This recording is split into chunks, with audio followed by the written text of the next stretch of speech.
I don't understand. You have you've never completed your high school education. You have no driver's license, no job.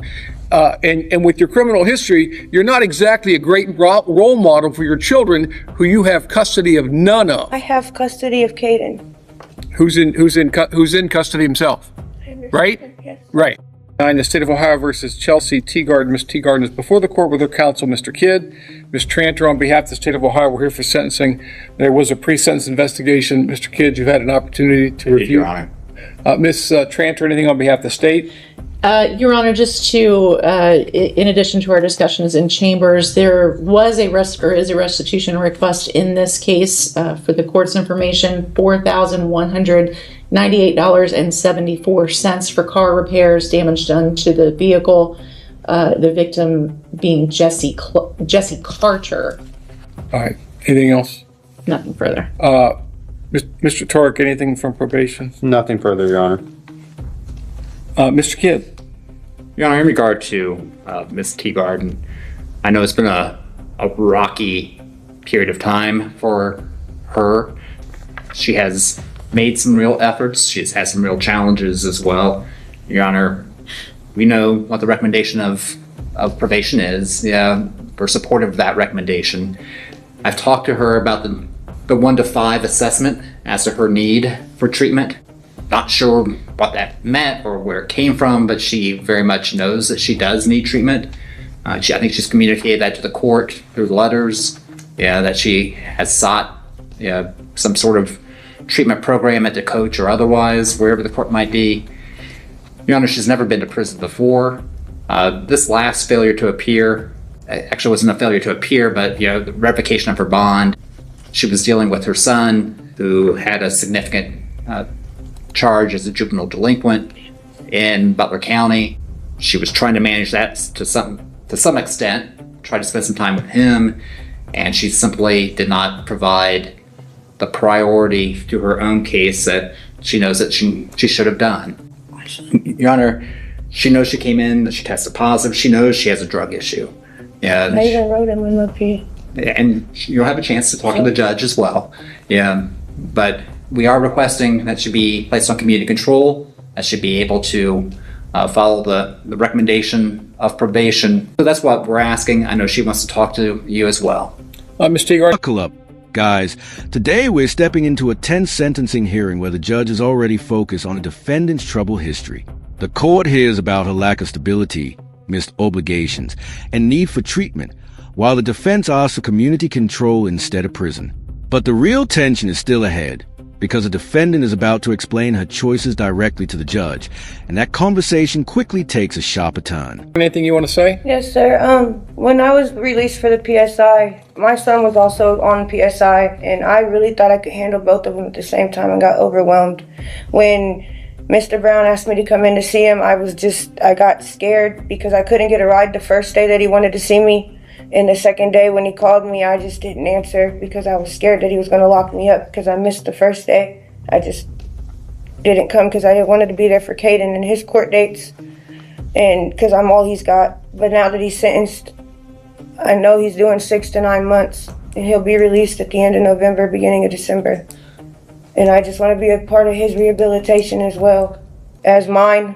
And I did say in my PSI that the coach had evaluated me and told me that I could probably benefit from treatment. And I would like to go to treatment or have the opportunity to please go to treatment before going to prison. Ms. Teagarden, this always confounds me when someone says they know they need treatment, and here we are, this case has been pending for some time, and yet you have never sought treatment. I don't know what, if you, ma'am, please. Is there something else you want to say to me? Then say it now. Yes, sir. They came to evaluate me, not this time, but the last time I was in here, because I reached out to peer support to ask for the coach to come see me. Okay, and then since that time, you had been released from the county jail, correct? Yes, sir. Did you engage in treatment when you were released? I was dealing with my baby's PSI. Okay, and you see, that's my point. You had an opportunity, if you wanted treatment that you now are telling me you desperately need. You could have. It's like, what are you waiting for? You waiting for me to order it? I don't understand. You've never completed your high school education. You have no driver's license, no job. And with your criminal history, you're not exactly a great role model for your children who you have custody of none of. I have custody of Caden. Who's in custody himself? Right? Yes. Right. All right. So you just proved my point. Ms. Teagarden, I gave you 3 opportunities on pretrial. The last one was disastrous because you not only didn't show up, didn't do anything, knowing that I was going to sentence you in a few weeks because I released you on February the 9th, the day that you entered a plea. I gave you an opportunity to prove to me that you, in fact, could comply with the rules and orders of the court.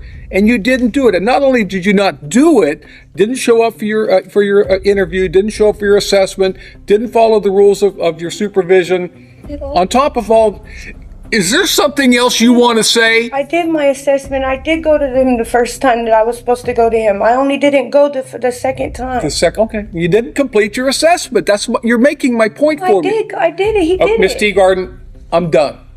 You also, on the last time, tested positive for methamphetamine, amphetamines. In this section, the defendant tries to explain why she missed appointments and focus on her son's legal problems instead of her own case. The judge, however, is not convinced. He questions why she never pursued treatment despite saying she desperately needed it, then points to her lack of compliance, misassessments, and positive drug tests.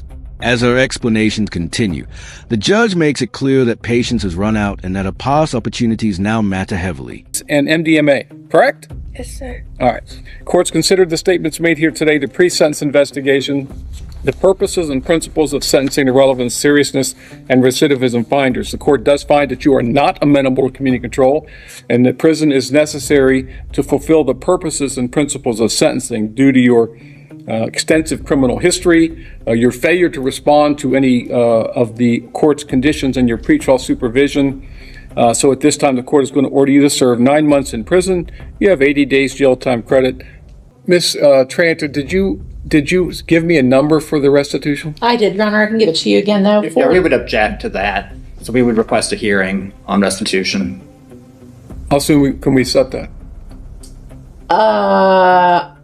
I'm not sure because the victim is out of state, so I'd have to see when he can make arrangements. All right, set the restitution for hearing. Other than the restitution, the court does find that she's indigent for the purpose of other fines, costs, or financial sanctions. You're also subject to a discretionary period of post-release control, which means when you are released from prison, the adult parole authority may supervise you for up to 2 years. If you violate that supervision, you can be returned to prison for up to 1/2 of the court's original sentence. If your violation is that you commit another felony, you can be returned to prison for 1 year or the period that you have left on PRC, whichever is longer. That time would run consecutive to any additional prison time.